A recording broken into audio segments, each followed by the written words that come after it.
안녕하세요. 저는 40대 초반 여자입니다. 남편은 회계사고 잘 나가는 회계법인 출신이었죠. 물론 저랑 결혼을 전제로 만나고 있을 때의 일입니다. 저는 대기업 회계팀에서 근무하고 있었으니까요. 같은 직종이라서 말이 잘 통했던 남편과는 일로 만난 사이였습니다. 열심히 일하는 남편의 모습을 보면서 참 괜찮은 사람이라는 생각을 하고만 있었는데 어느 날 정말 갑자기 남편이 저에게 그동안 지켜봐왔다면서 사귀어달라고 하는 겁니다. 솔직히 제가 그렇게 예쁜 편은 아니라는 걸 저도 알고 있거든요. 그런데 왜 저한테 그런 말을 하나 의심을 했었습니다. 그런데 남편은 업계 사람이라서 관심이 갔고 자꾸 보다 보니 저한테 빠졌다고 올곧게 이야기하는 겁니다. 그 모습에 저도 마음을 열게 되었고 꽤 오래 4년을 만나고 결혼을 하게 되었습니다. 4년 동안 남편은 회계법인에서 열심히 돈을 모아 자신의 회계법인을 차릴 계획을 가지고 있었습니다. 저도 그런 남편의 계획을 지지해주고 응원해 주었죠. 결혼과 동시에 같이 새로 차릴 남편의 회계법인을 준비하고 있었으니까요. 당연히 저의 돈도 들어갔습니다. 결혼은 한 배를 타는 것이니까요. 남편의 회계법인은 결국 저의 것이기도 하다는 생각을 했던 것 같습니다. 그때는 핑크빛 미래를 꿈꾸고 있었으니까요. 여보, 우리 이제 다음 달이면 결혼이고 또 회계법인도 시작하게 되었네. 그동안 너무 고생했어. 내가 적극적으로 밀어줄 테니까 한번 잘해보자고. 여보 회사면 내 회사이기도 하니까. 그럼 당연하지. 벌써 우리가 만난 지 4년, 결혼과 동시에 회계법인도 차리게 되고 정말 뜻깊다. 여보가 아니었으면 아마 더 걸렸을지도 몰라. 여보 덕분에 대출도 거의 없이 해낸 거잖아. 나 정말 여보한테 잘할게. 충성! 여보가 우리 가족한테 잘해주는 거, 난 그것만으로도 너무 고마운걸. 우리 이제 한 배를 탔어. 정말로 나도 시댁 식구들한테 더 잘할게. 고마워 여보. 우리 잘해보자. 제가 남편을 4년 동안 지켜보면서 남편이 참 괜찮고 누구나 탐내할 만한 사람이라는 걸 더 잘 알게 되었거든요. 하지만 남편은 한눈 한번 팔지 않고 저한테 올인하는 모습을 보여주었고 명절 때마다 저희 집 선물까지 챙기는 싹싹한 면도 있는 사람이었습니다. 남편은 저희 부모님과 그래서 결혼 전이지만 자주 보는 사이가 되었고 저희 부모님께서도 남편을 참 마음에 들어 했습니다. 저희 여동생은 4년 동안 해외에서 유학 중이었기에 사진으로만 소식으로만 남편을 접했었고요. 저와 가족들한테 잘하는 남편을 당연히도 너무 좋게 생각하고 있었고요. 실제로 남편과 제 동생이 만난 건 저의 결혼식에서였습니다. 결혼 후 저는 다니던 대기업에서 계속 회계 일을 했고 남편은 새로 차린 회계법인 자리를 잡느라 바쁘게 보냈습니다. 저보다 늘 늦게까지 야근을 하는 남편에게 안쓰러운 마음이 들어서 야식으로 먹을 간식을 만들어서 남편의 회사로 향했습니다. 4년 연애를 하고 신혼을 맞이해서 그런 걸까요? 아니면 바빠서 그런 걸까요? 저와 남편은 신혼이라는 알콩달콩함보다 사업 파트너? 인생의 파트너 같은 느낌이 더 강했습니다. 그게 꼭 나쁜 것이라는 생각을 하지 않았기에 남편에게 서운하다는 티 한 번 낸 적이 없었죠. 그런데 저의 동생이 저보다 더 가까이에서 남편을 돕고 있었는 줄은 몰랐습니다. 여보, 야근하느라 고생 많지. 야식 만들어 왔어. 깜짝 놀랐지? 퇴근하고 밥 대충 챙겨 먹고 쉬고 있는데 아직까지도 열심히 일할 여보가 생각나서 안 되겠더라고. 간단히 떡갈비 도시락 좀 쌓아봤어. 왔어? 웬일로 왔대? 그게 늦은 시간까지 처제가 같이 고생해줘서 이미 치킨 시켜 먹었는데. 떡갈비 도시락도 참 맛있겠다. 그치, 처제? 네, 그럼요, 형부. 언니, 내가 회계법인 들어가는 게 꿈이잖아. 인턴처럼 형부네 회사에서 일하는 경험이 도움이 될 것 같아서. 야근하지 말고 형부는 얼른 가라고 했는데 내가 고집 부려서 남아 있었어. 치킨 먹을 때 언니도 부를 걸 그랬다. 미안. 아니, 연희 너는 아직도 집에 안 가고 인턴처럼 일 도와주는 거야 알고 있었지만 야근까지 둘이 같이 하고 있을 줄은 몰랐잖아. 그러면 진작 언니한테 얘기를 하지. 떡갈비 도시락도 맛있을걸? 치킨이랑 다르지. 얼른 이것도 먹고 마저 일해. 고마워 여보. 다음부턴 이야기하고 와. 그러면 우리가 안 먹고 여보랑 같이 먹게 기다릴 수 있으니까. 그것보다 우리 동생 야근까지 시키지 않는 게 더 먼저가 아닐까? 으이구. 나를 놔두고 우리 연희를 데려다가 일하게 하면 어떡해. 내가 도와주는 게 더 빠를 텐데. 연희도 쉬고 싶을 텐데 형부 회사라서 야근하자고 하면 거절도 못할 거 아니야. 우리 동생 너무 부려먹는 거 나 서운해. 아니야 언니. 아니래도 형부는 야근하지 말라고 했는데 내가 더 현장 경험 쌓고 싶어서 있겠다고 한 거야. 제가 있어서 방해된 거 아니죠 형부? 당연하지. 처제가 있으니까 한결 수월해. 정말이야. 여보가 도와주면 물론 더 빠르지만 여보도 하루 종일 고생했을 텐데 괜히 내가 더 일하게 하고 싶지 않아서 그랬어. 정말이야. 믿어줘. 하여간 내 남편, 내 동생 둘 다 배려심 넘쳐가지고. 알겠어. 이거 떡갈비 먹고 다시 힘내서 해보자. 내가 도와줄게. 연희는 떡갈비 같이 먹고 얼른 들어가. 알겠지? 알겠어. 언니도 참. 난 언니가 맛있게 싸운 떡갈비 먹고 먼저 퇴근할게. 그럼 되는 거지? 언니는 날 너무 챙겨서 탈이라니까. 뭔가 들키면 안 될 것 같은 현장을 덮친 것 같은 촉이 강하게 왔지만 사랑하는 남편과 친여동생 사이에 뭐가 있다고 생각하는 게 상식에서 벗어난 것이잖아요? 그래서 대수롭지 않게 넘기려고 했습니다. 괜히 의심하면 서로 불편해지기만 할 테니까요. 여동생은 저처럼 회계 쪽으로 취직하기를 원하고 있었고 마침 제 남편이 회계법인을 차렸으니 시기가 딱 좋기도 했습니다. 동생이 제대로 취직하기 전에 인턴을 하면서 준비하면 생활비도 벌고 업무 경험을 쌓기도 좋으니까요. 그런데 그 일을 같이 하면서 둘 사이가 너무 가까워졌다는 생각이 들 때쯤 이 둘은 결국 사고를 치고 말았습니다. 평소처럼 출근한 월요일, 유독 그날따라 집에서 나서기가 싫었는데 남편에게 먼저 출근해보겠다고 인사를 한 게 마지막이 될 줄은 정말 몰랐습니다. 그날 저녁 퇴근하고 돌아와 보니 남편의 흔적이 온데간데 없이 사라진 것 아니겠어요? 미안하다는 편지 한 통 딸랑 남겨놓고 남편은 그렇게 제 인생에서 사라져버렸습니다. 회계법인은 시작한 지 얼마 안 된 상태라 내놓은 지 얼마 안 돼서 바로 다른 회계법인이 들어오기로 한 것 같더라고요. 저는 그런 것도 모르고 남편은 혼자 떠나지 않았습니다. 바로 저희 친여동생과 함께 떠나버렸더라고요. 동생이 남긴 편지는 정말 저를 무너지게 했습니다. 편지 내용은 아직도 생각만 해도 치가 떨리는데요. 남편이 자기한테 어떻게 접근했는지, 왜 떠나게 되었는지가 상세하게 적혀 있더라고요. 저한테 미안해서였는지 저희 엄마한테 편지를 써놨더라고요. 편지 내용은 이렇습니다. 엄마 미안해요. 갑자기 내 짐이 다 사라져 있어서 놀랐지. 형부랑 같이 일하게 되고 나서부터 형부가 신화의 너의 결혼식이라는 노래를 아냐면서 그게 딱 자기가 결혼식에서 날 봤을 때 들었던 감정이라고 그러면서 고백을 해왔어요. 나는 안 되는 걸 알면서도 형부랑 같이 일하는 걸 그만둘 수 없었어요. 나도 언니의 남편이 아니었다면 형부를 좋아했을 거라고 생각해 왔거든요. 엄마한테도 언니한테도 정말 못할 짓이고 이러면 안 되는 거 아는데 멈출 수가 없었어요. 날 용서하지 마요. 언니한테도 용서하지 말라고 전해줘요. 언니 결혼식에서 본 형부를 나도 처음 본 순간부터 좋아했으니까요. 나 혼자만의 마음이겠거니 하고 접으려고 했었는데 형부도 나와 같은 마음이라는 걸 알게 되고 나서는 마음이 그때부터는 내 이성을 넘어서 버렸어요. 나 찾지 마요. 걱정도 하지 말고. 형부랑 먼 곳으로 떠나서 살게요. 우릴 잊어줘요. 이렇게 불효해서 미안해요. 언니한테도 너무너무 미안해요. 정말 미치겠습니다. 이 편지만 남기고 남편은 미안하다 4글자 남기고 떠나버렸어요. 엄마, 난 연희가 내 남편이랑 이렇게 눈 맞아서 도망갔다는 게 아직도 믿기지가 않아. 아니, 나 사실은 알고 있었는지도 몰라. 그런데 아니라고 믿고 싶었나 봐. 나 이제 어떡하지? 어떡해요? 너무 억울하고 분하고 화가 나. 두 사람 도대체 어디서부터 어떻게 잘못된 걸까? 연희가 내 남편 회사에 들어가지 못하게 했어야 했는데 내 눈으로 보고도 안 믿기는데 연정이 넌 오죽하겠니? 연희 인연을 그냥 콱! 아니 세상에 남자가 얼마나 많은데 형부랑 바람을 피워. 지금 피가 거꾸로 쏟고 아주 그냥 쓰러지기 일보 직전이다. 도대체 김서방은 무슨 생각인 거라니? 김서방도 편지 써놓고 갔대? 미안하다. 딱 4글자 써놨더라고요. 나 연희가 편지 남겨놓지 않았으면 무슨 일로 사라졌는지 전혀 모를 뻔했네. 이게 말이 돼, 엄마? 나 이제 어떻게 살아? 연희는 제정신이 아닌 것 같은데 남편도 그렇고. 이제 이 둘을 어떻게 해야 돼? 연락도 아무도 안 돼. 나 진짜 어떡해요.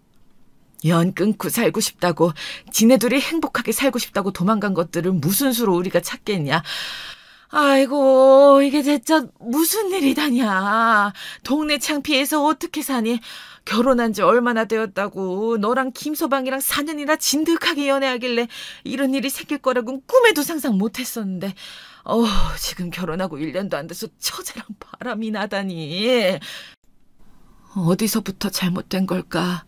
엄마, 나 이제 정말 어떻게 해야 될지 모르겠어. 연 끊고 살면서 잊어야겠지? 이게 잊혀질까?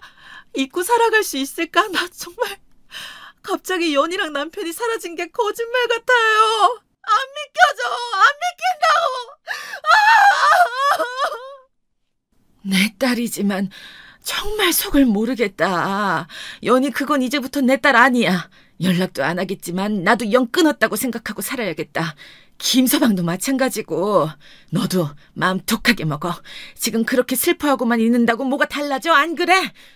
그렇게 남편과 동생이 바람나서 사라져버리고 저는 거의 폐인처럼 살게 되었습니다. 일은 손에 잡히지 않았고 가족들은 물론 친구들에게도 차마 제정신으로 이 이야기를 할 수 없었죠. 한동안 알코올 중독처럼 술에 빠져 살았습니다.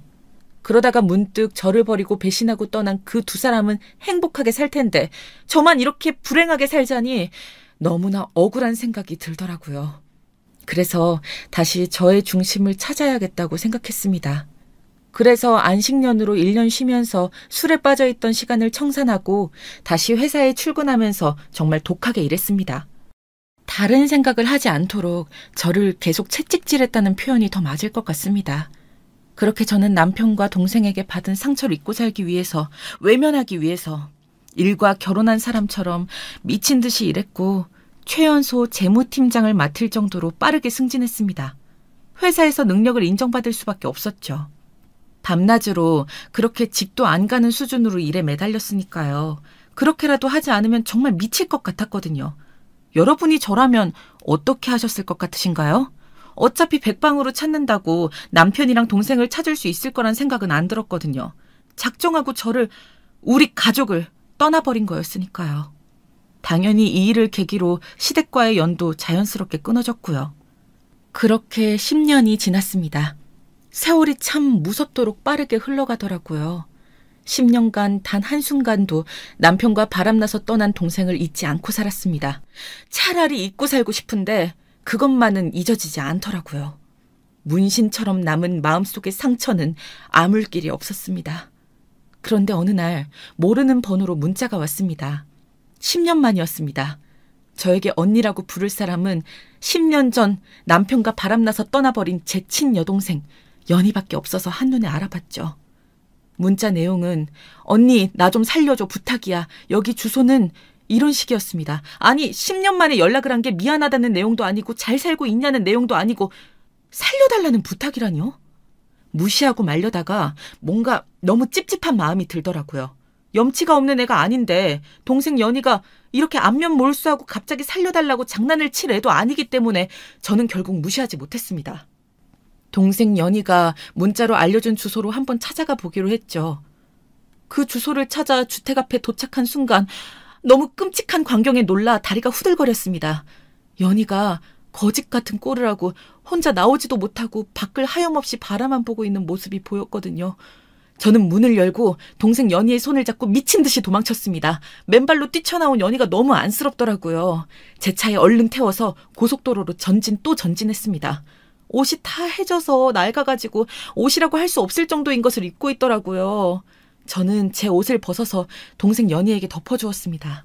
일단은 제가 혼자 살고 있는 집으로 무작정 차를 몰았습니다. 그리고 말없이 옆에서 흐느끼고만 있는 연희를 힐끔힐끔 보면서 속으로 얼마나 놀라고 속이 상했는지 모릅니다.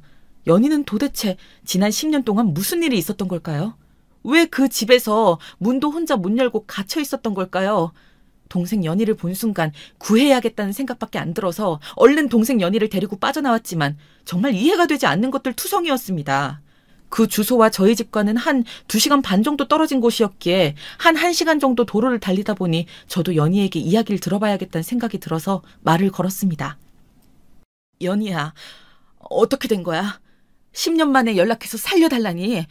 너 그러고 있는 꼴을 보니까 내가 못 참겠어서 일단 데리고 도망왔는데 도대체 김준성 그 사람이 너한테 무슨 짓을 한 거야?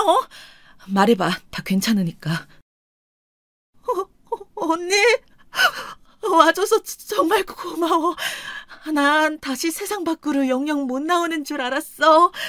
기회가 생긴 순간 언니밖에 안 떠오르더라. 언니라면 와줄 거라고 생각했나 봐. 정말 고마워. 그러면 10년 동안 핸드폰도 없이 산 거야? 집에 갇혀서 사는 것 같던데 왜 네 손으로 문을 열고 나올 수도 있는데 못 나오고 창밖만 바라보고 있던 거야? 도대체 무슨 일이 있었던 거냐니까. 나 너무 놀라서 말도 안 나오고 정말 1시간 달리고 나서야 물어보는 거잖아. 힘들면 천천히 말해줘도 돼.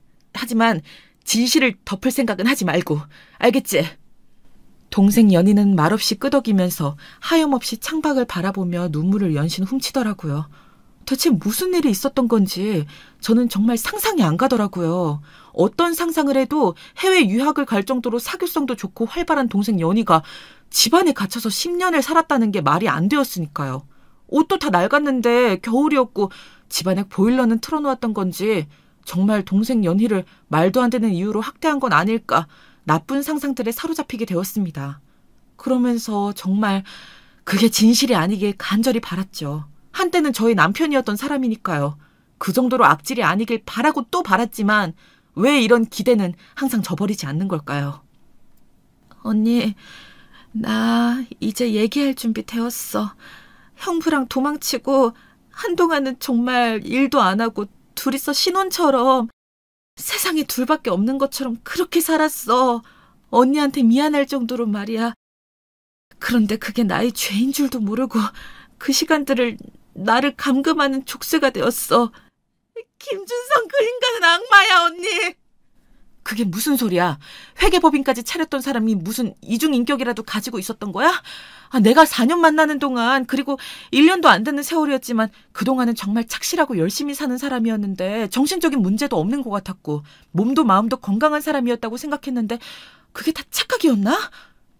날 가두기 시작한 건 우연히 우체국 택배 아저씨랑 이야기를 나누는 장면을 목격당하면서부터 시작되었어.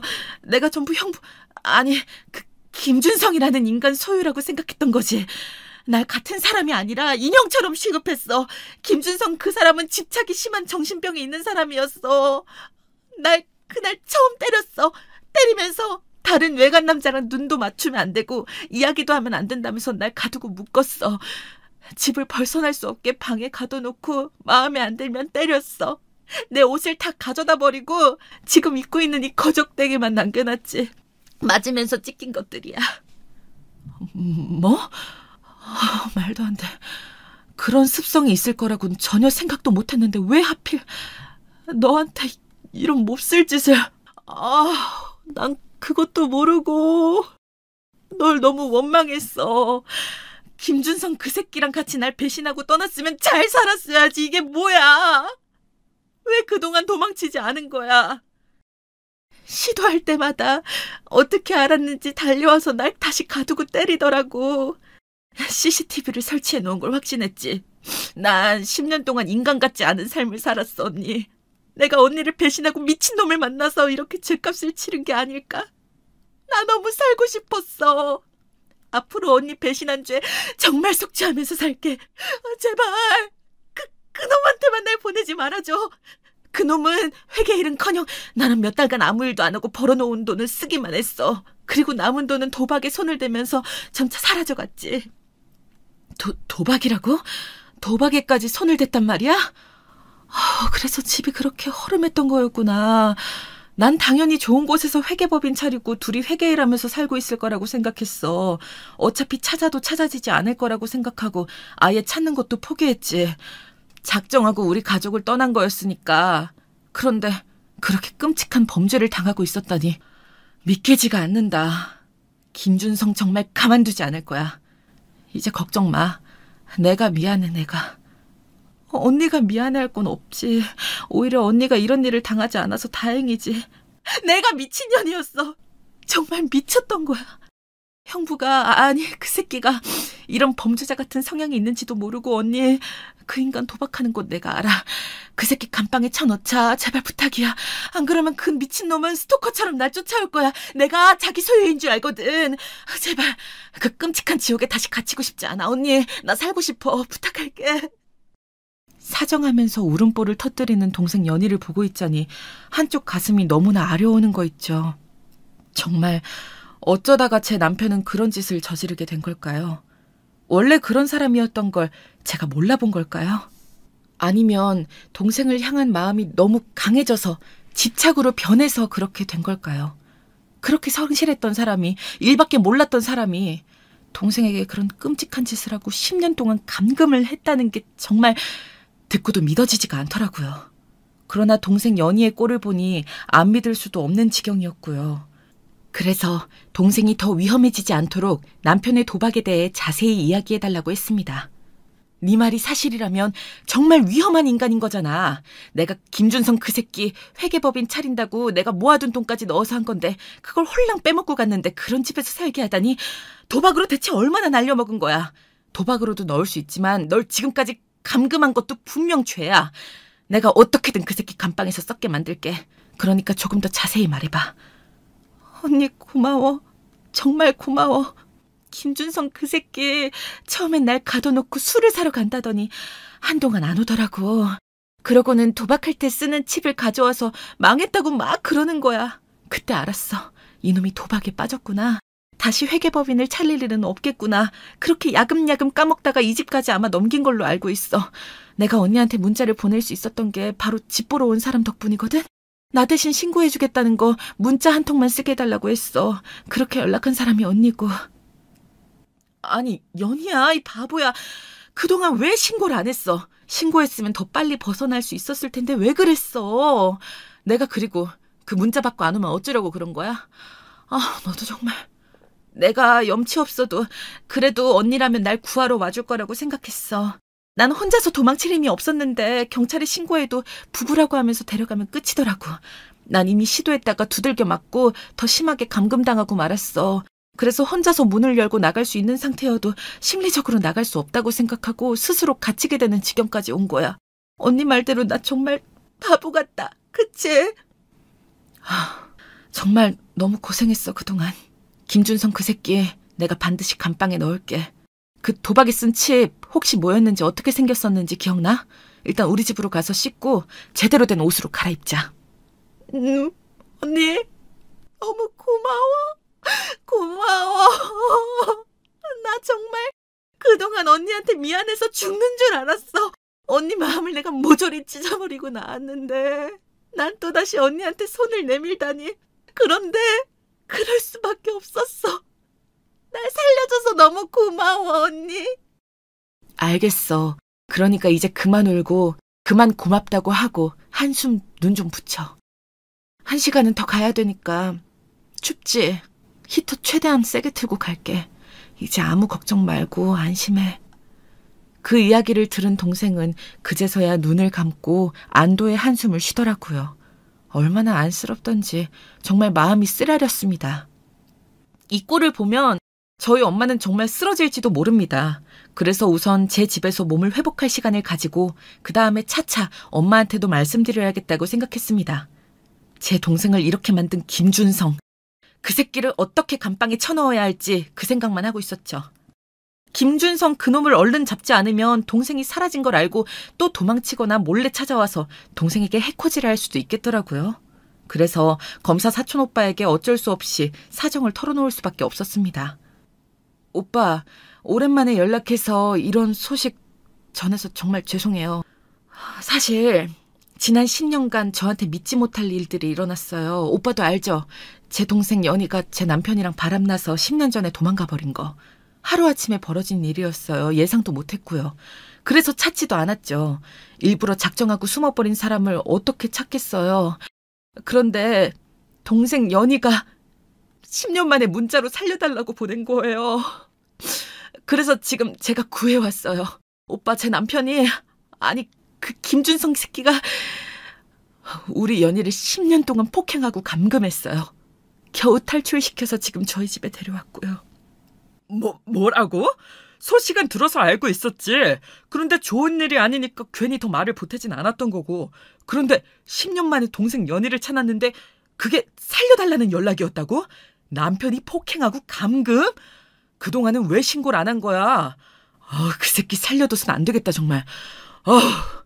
오빠, 그래서 김준성 그 새끼가 눈치채고 도망가기 전에 얼른 붙잡아서 감방에 쳐넣어야 돼요. 그래서 오빠한테 염치불구하고 이렇게 찾아와서 얘기할 수밖에 없었어요. 저희 좀 꼭 도와주세요. 심지어 도박이랑 연루되어 있어요. 뭐? 도박? 아주 가지가지하네. 그럼 지금은 도박장에 있는 건가? 단서라도 있으면 내가 당장 애들 데리고 가서 덮치면 되는데 거기 집 주소가 어떻게 된다고? 여기요. 집에서 멀지 않은 곳에 있을 거예요. 동생 연희가 집에서 도망가려고 시도하면 어김없이 바로 찾아와서 때리고 더 강하게 묶고 감금했대요. 집 근처를 중심으로 도박장을 찾아보면 몇 군데 안 나올 거예요. 게다가 회사랑 차까지 모두 팔아서 그 돈으로 도박을 했으니 가까운 곳으로 다녔을 거거든요. 여기 안 그래도 내 후배 검사 관할이거든? 바로 연락해볼게. 너무 걱정 말고 지금은 동생 연희부터 챙기고 있어. 내가 최대한 빨리 김준성 이 새끼 잡아 넣을게. 그나저나 연정이 너도 대단하다. 너도 놀랐을 텐데 연희부터 챙기고 나한테 바로 연락하고 고생 많았어. 저도 신기해요.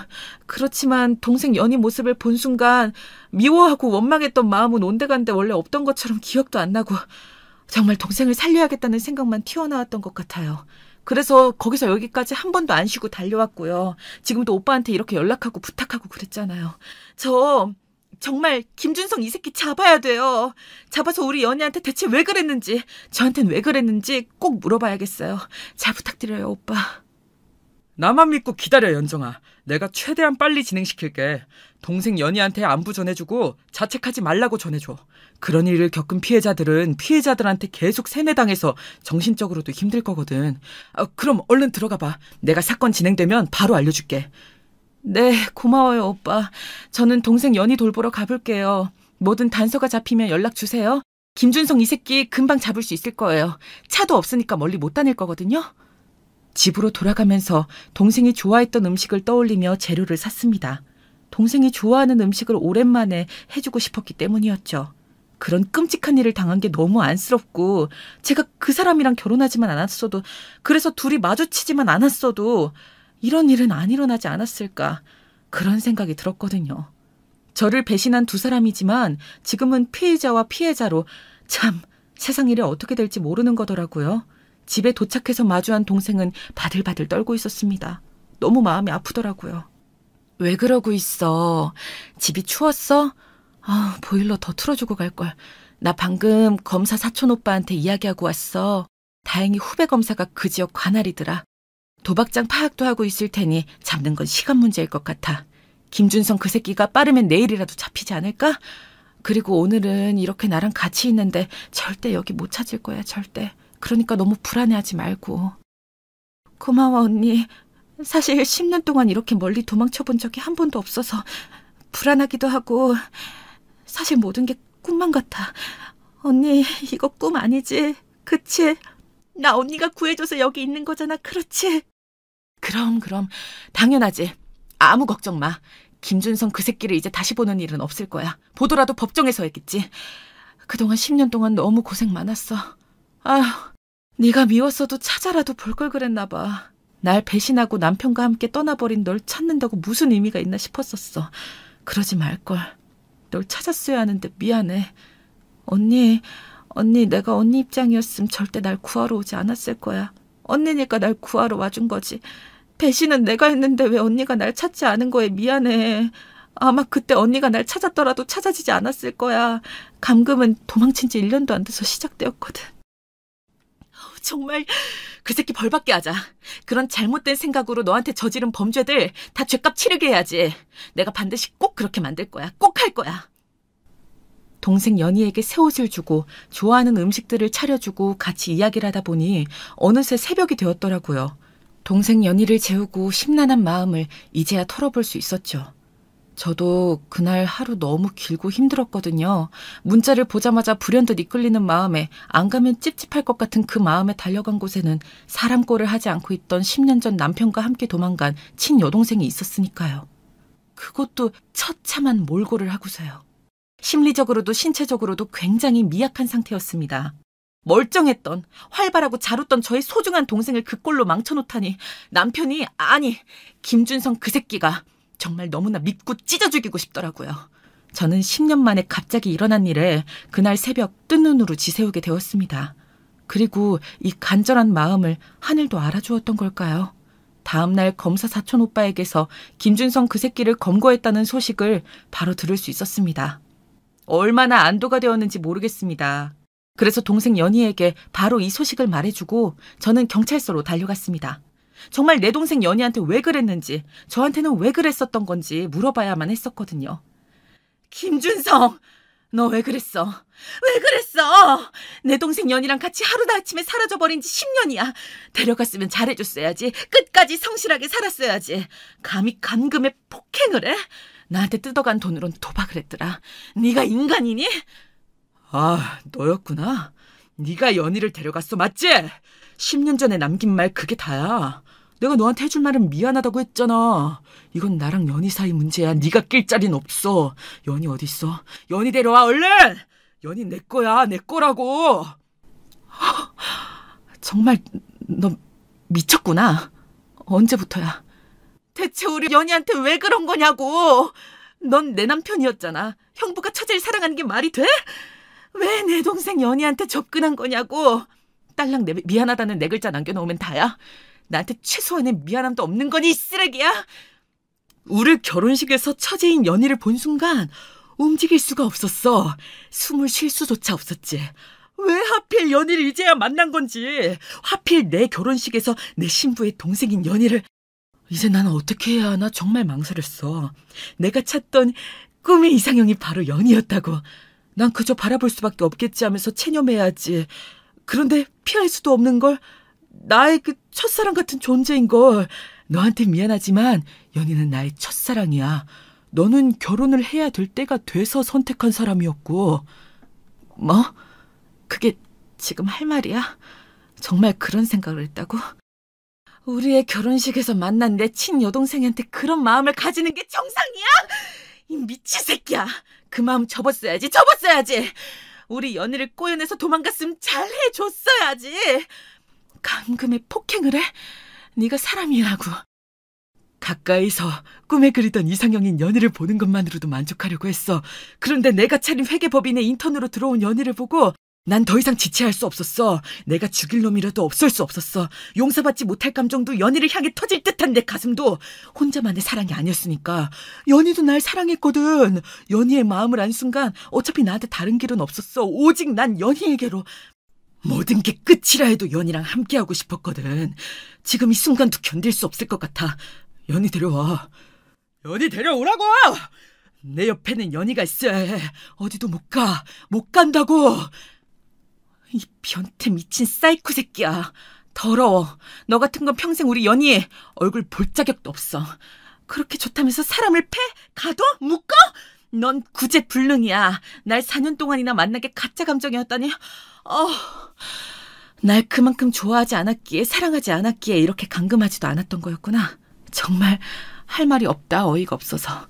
이렇게 범죄자로 변할 줄 알았으면 너랑 결혼을 선택하지 않았을 거야. 정말 한심해. 알겠으니까 연희 데려와. 데려오라고. 이제 도박 같은 거 안 할 테니까 연희는 내 옆에 놔줘. 부탁이야. 도박 안 한다니까? 나 좀 풀어줘 제발. 연희 없인 하루도 살 수가 없어. 너 같은 새끼한테 우리 연희를 보낼 것 같아? 넌 평생 감옥에서 썩어야 해. 우리 사촌 오빠가 검사야. 그래서 널 빠르게 잡아넣을 수 있었던 거고. 네가 가볍게 형을 받는 꿈은 꾸지 않을 게 좋을 거야. 연희를 2번 다시 볼 생각도 하지 말고. 넌 최악이야. 10년 동안 연희를 그렇게 괴롭혔으면 됐지. 얼마나 더 하려고 이 잔인한 새끼. 연희야. 내가 잘못했어. 나 연희 보게 해줘. 부탁이야. 네가 연희를 데려가지만 않았어도 우린 행복하게 잘 살 수 있었어. 더 이상 말도 안 되는 남편의 궤변을 들어줄 필요가 없다는 생각이 들더라고요. 연희를 그렇게 때리고 감금한 남편이 10년 동안 그랬다는 게 지금 도박꾼으로 변해버린 쾌한 남편의 몰골을 보니 이해가 가더라고요.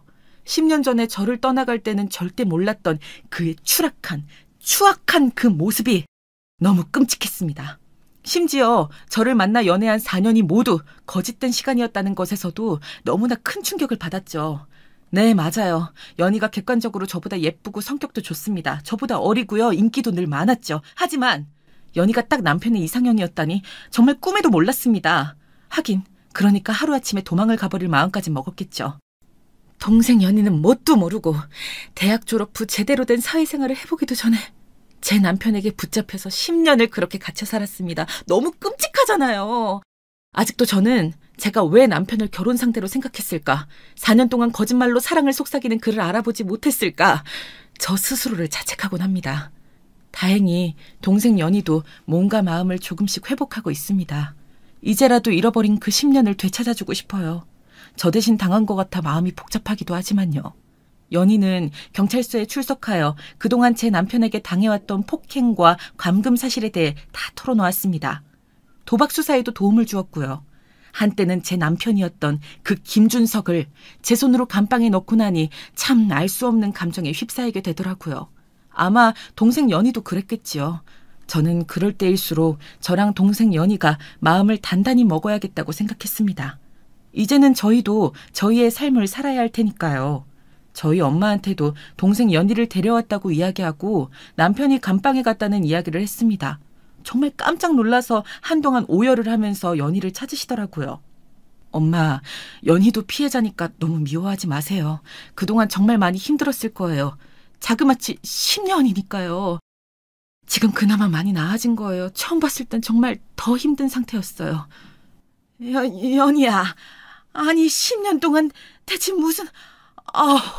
내가 그 김서방 정말 알아봤어야 하는 건데 그 김성은 그 새끼 지금 감방에 있다고? 정말 다행이다. 널 이렇게 예쁜 우리 연희를 10년 전에 네가 너희 언니 배신하고 우리 가족 배신하고 갔던 걸 생각하면 정말 밉지만 지금은 살아있어서 다행이란 말을 해야겠구나. 정말 잘 왔다. 엄마, 정말 보고 싶었어요. 내가 다 잘못했어. 언니 정말 미안했어. 나도 김준석 그 새끼가 감방에 가서 너무 마음이 놓여요. 이제 정말 다 끝이구나 싶어서. 언니가 와주지 않았다면 난 아직도 그 집에 갇혀 있을 거야, 엄마. 그러니까 왜 그랬어? 네 형부가 그렇게 탐이 나지? 그런 범죄자인 줄도 모르고 내가 너를 정말 잘못 키웠나? 그런 생각하며 10년을 살았다. 그런데 갇혀 있었다니. 엄마 억장이 무너진다고. 정말 잘못했어요, 엄마. 난 정말 바보였어. 나를 좋아한다는 형부의 달콤한 말에 속아서 이렇게 10년을 감금당할 줄 나도 몰랐어. 이렇게 이상한 사람인지 정말 몰랐어. 일적으로 정말 멋져 보였어.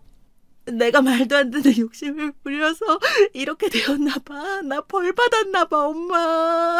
잘못했어. 엄마, 동생 연희도 많이 힘들었어요. 나도 연희가 많이 미웠지만 그 집에서 탈출시킬 땐 정말 얘를 살려야겠다는 생각밖에 안 들었다니까요. 이제 우리 다시 시작해요. 그 악마 같은 김준성 때문에 우리 모녀가 힘들게 살면 안 되잖아. 억울하잖아. 그래. 연정이 네 말이 맞다. 우리 지금이라도 김서방 따위 다 잊고 새 출발해야지. 그렇고 말고. 그동안 연정이랑 연희 둘 다 너무 고생했잖니? 안 겪었으면 좋았겠지만 지금부터라도 더 이상 김서방한테 연연하지 말고 살아보자. 저희 엄마는 동생 연희가 다시 돌아와서 회복하는 데에만 정말 전념하고 계십니다. 김준성은 감옥에서 계속 저희 연희한테 편지를 보내고 있어요. 물론 제가 모두 반송 처리되게 해두었습니다. 보기만 해도 끔찍할 텐데 편지가 온다면 동생 연희는 아마 또 정신적으로 크게 고통을 받을 것이기 때문이었어요. 대체 왜 그렇게 집착하고 괴롭힌 걸까요? 제가 알던 남편의 모습은 과연 무엇이었을까요? 참으로 무서운 세상입니다. 가장 무서운 건 사람인 것 같고요. 이렇게 자신의 모습을 작정하고 숨기면 알아볼 수 없으니까요. 그 모습에 저와 제 동생, 저의 친정가족들이 다 속았습니다. 시댁 식구들도 몰랐다고 하더라고요. 동생 연희가 이렇게 돌아온 것을 보고 도박에 그동안 있던 모든 것을 날려먹었다는 소식을 듣고 시댁 식구들은 변호까지 포기했습니다. 정말 미안하다고. 아들을 잘못 키워서 그 죄 잊지 않고 살겠다면서요. 정말 사람이 지착 어린 광기가 사랑이라는 잘못된 단어로 포장되어 10년 동안 모두를 괴롭게 했습니다. 이제야 모든 것이 정리되고 원래 자리로 돌아갔고요. 제가 남편에게 속아서 받지 못하는 도박으로 날린 자산들은 정말 아깝고 어쩔 수 없지만 그래도 동생 연희가 살아서 돌아온 것에 감사하며 살려고 합니다. 여러분들이 저였으면 어떻게 하셨을 것 같으신가요? 아무리 돈도 중요하다지만 사람 목숨보다 귀한 것은 아니니까요. 남편과 동생의 불륜을 잊고 살기 위해 열심히 살아온 제가 회사에서 귀한 자리를 차지하게 된 것도 맞고요. 이제는 조금 벗어나서 살기 위해 친정가족들끼리 해외여행을 계획하고 있습니다. 좋은 여행지가 있으면 댓글로 남겨주세요. 저희 사연이 일반적이지 않아서 들으면서 많이 놀라신 분들도 계실 것이라고 생각합니다. 사람 함부로 믿으면 정말 안 되는 것 같습니다. 지금이라도 마음을 다잡고 범죄를 저지른 남편을 감방에 넣고 동생을 다시 되찾은 저에게 응원의 한마디씩 남겨주시면 앞으로 살아가는데 큰 힘이 될 것 같습니다. 긴 사연 들어주셔서 감사합니다. 안녕하세요. 저는 자식들 다 키워놓고 정년 퇴임을 한 전직 교사입니다. 이렇게 인사드리게 되어 반갑습니다. 저는 직업이 교사였다 보니 아이들도 좋아하는 편이고 매사 인내심이 강한 편입니다. 주변 사람들은 다들 제 성격이 온화하고 다정하다고 많이 말하는데 제가 생각해도 그런 면이 있는 것 같아요. 그런데 저는 이번에 큰일을 겪고 나서 그렇게 사는 것만이 꼭 정답은 아니라는 것을 알게 되었습니다.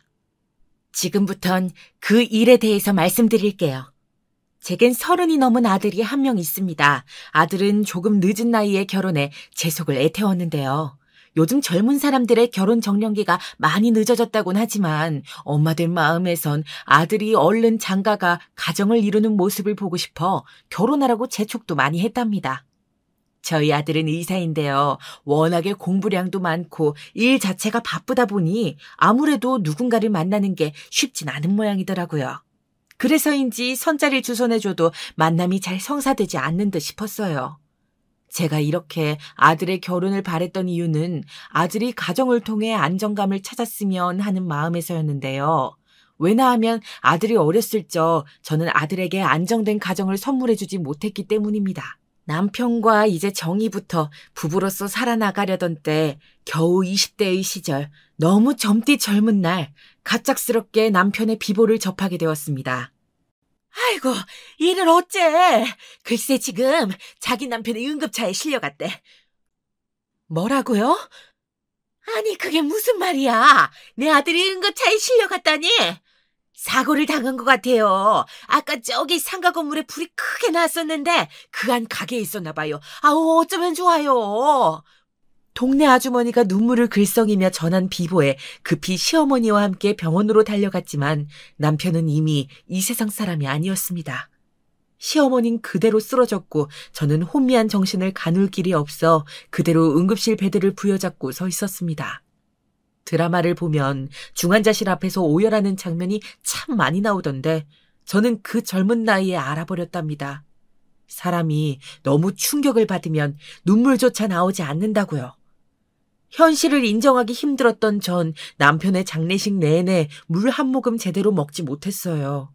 동네 아주머니가 겨우겨우 떠주시는 물을 받아 먹어가며 그래도 살아야지 다짐했는데 머릿속으로는 남편 생각을 떨쳐내지 못하고 있었죠. 장례식이 끝나고 남편의 유품을 하나하나 정리하던 때 시어머니는 절 붙잡고 이리 말씀하셨습니다. 그 말씀이 아직도 사무치듯 가슴속에 남아있는데요. 너나 나나 산 사람은 살아야 한다. 거기다 넌 앞날이 창창하지 않니? 떠나거라. 어머니, 안 가면 안 될까요? 저 그 사람을 잊을 수가 없어요. 가거라. 시어머니는 이 한마디만 하시곤 등을 보이셨어요. 그 등이 새삼 차갑고 두렵게 느껴져 저도 모르게 등을 껴안고 앙앙 울음을 토해내고 말았지만요. 당시 전 시어머니의 손길이 필요했습니다. 남편을 아주 많이 닮은 우리 어머니가요. 당시 제 뱃속엔 남편의 아이가 살아 숨쉬고 있었기 때문입니다. 저는 그제야 그때까지 숨겨왔던 임신 사실을 토로했고 놀란 눈을 꿈뻑이시던 시어머니는 이내 저를 받아주셨습니다. 친정집에선 과부가 된 저를 안쓰럽게 여기시며 얼른 친정으로 돌아오시길 바라는 눈치였지만 저는 아이를 낳을 때까지만이라도 시어머니 옆에 남아있고 싶었습니다. 남편의 자취를 조금이나마 느낄 수 있는 공간에서 남편을 닮은 사람 옆에서 마음의 깊은 공허함을 채우고 싶었죠. 그게 태어날 우리 아이를 위해서도 좋을 거라 생각했어요. 하지만 막상 아이가 태어나자 제겐 또 다른 사건이 터지고 말더군요. 시아버지가 암에 걸리셨다는 소식이었어요. 세상에, 말도 안 돼요, 선생님. 정말이에요? 정말 이 양반이 암이에요? 시아버지와 시어머니는 금슬이 나쁘지 않은 부부이셨습니다. 서로 얼굴도 별로 못 보고 후다닥한 결혼이었지만 부부의 정이 깊으신 그런 사이였달까요? 그래서인지 어딜 가도 손을 꼭 붙잡고 다니셨고 인꼬 부부라는 별명이 따라붙기도 하셨어요. 시어머니는 이 소식으로 크게 상심하신 건 물론이고 시아버지를 곧 따라갈 것 같은 파리한 기색으로 병간호를 하셨답니다. 저도 시아버지가 조금이나마 오래 사시길 바랬지만 사람의 죽음은 인간이 관여할 수 있는 영역이 아니더군요. 전날 밤까지만 해도 차도가 좋다 했던 시아버지께서 갑작스레 암이 빠르게 퍼지시더니 한 달도 안 되는 시간에 눈을 감게 되셨답니다. 아들에 이어 시아버지까지 보내셨으니 그 심정이 오죽하셨을까요? 저는 도무지 시어머니 곁을 떠날 수가 없겠더라고요. 너 얼른 들어와. 죽은 남편 시어머니 옆에서 뭐 하려는 거야 대체? 눈에 친정 식구들과 키워야 할 아들이 아른가렸지만 당분간 마음을 회복하실 때까지만이라도 곁에 있어드리자 여겼어요. 그렇게 시어머니와 함께 보낸 세월이 무려 20년이었네요. 그 사이 저는 교사로서 본분을 다하면서 아들을 나름 훌륭하게 키워내려 애썼답니다. 하지만 아무리 제가 교육적인 부분을 더 지원해 줄 수 있다 하더라도 아들에게 가장 필요한 아버지란 존재가 없었으니 그 점이 늘 미안할 뿐이었습니다. 특히 아들이 울며 집에 들어와 친구들이 자기를 놀렸다는 말을 할 땐 가슴이 찢어지는 듯 했어요. 엄마, 나는 왜 아빠가 없어? 나도 아빠 만들어주면 안 돼? 아빠 만들어줘. 만들어 달란 말이야. 그게 미안해 성현아. 미안해 우리 아들. 저는 그저 아들을 감싸고 달래며 미안하단 말을 수없이 되뇌일 수밖에 없었어요. 그런데 어렸을 적엔 그렇게 약하고 잘 울었던 아들이 어느새 장성하여 씩씩하게 크는 듯 하더니 다른 면모를 보이더라고요. 전교권에서 1등이란 성적표를 받아오는 겁니다. 그리고 자신은 의대에 가겠다고 하더라고요.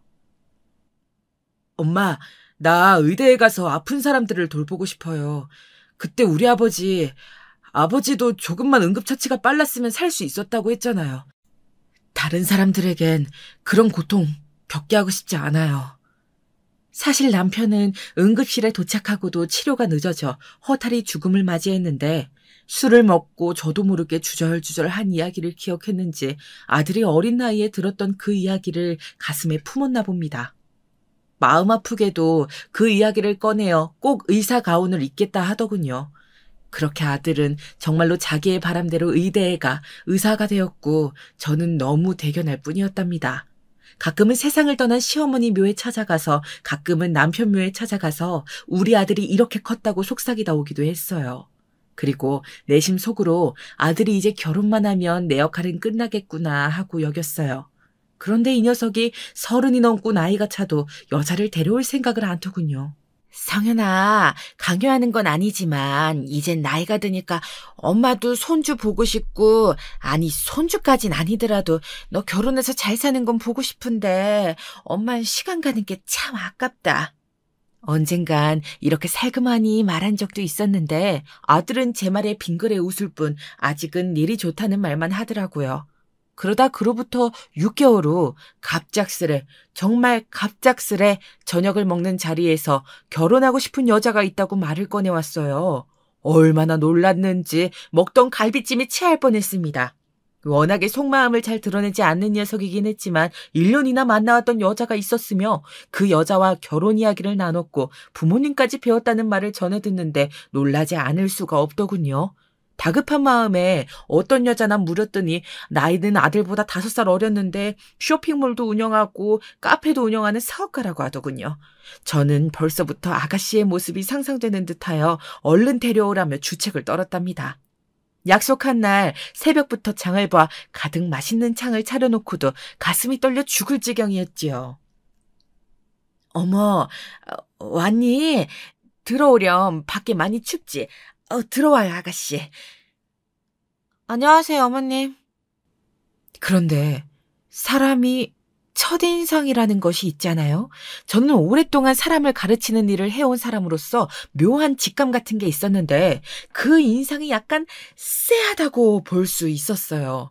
어딘지 모르게 찬바람이 도는 것 같은 그런 느낌이요. 게다가 보통 처음 예비 시어머니를 보는 자리에선 낯설어하거나 혹은 어색해하기 마련인데 전혀 그런 기색 하나 없이 약간은 대충 인사를 하곤 자리에 앉더라고요. 물론 성격이 밝고 활달한 아가씨면 낯을 가리지 않을 수도 있지만 그런 차원이 아니었답니다. 무표정이고 잘 웃지도 않는데 그래서인지 저도 모르게 내내 아가씨 눈치를 보게 되더군요. 예비 며느리지만 참 어려운 사람이구나 하고 어떻게 하면 이 고부관계를 잘 다져나갈 수 있을지 갑자기 한꺼번에 여러 생각들이 핑핑 돌았답니다. 엄마, 오늘 그 사람이 많이 긴장했나 봐요. 평소엔 말이 많은 편인데. 그러니? 아유, 역시 그랬구나. 차차 나아지겠지. 아직은 처음이니 서로 낯설 거야. 아들의 말에 살짝 안심하긴 했는데 제가 생각했던 것과는 상황이 다르게 풀려져 나갈 것 같은 예감이 들었습니다.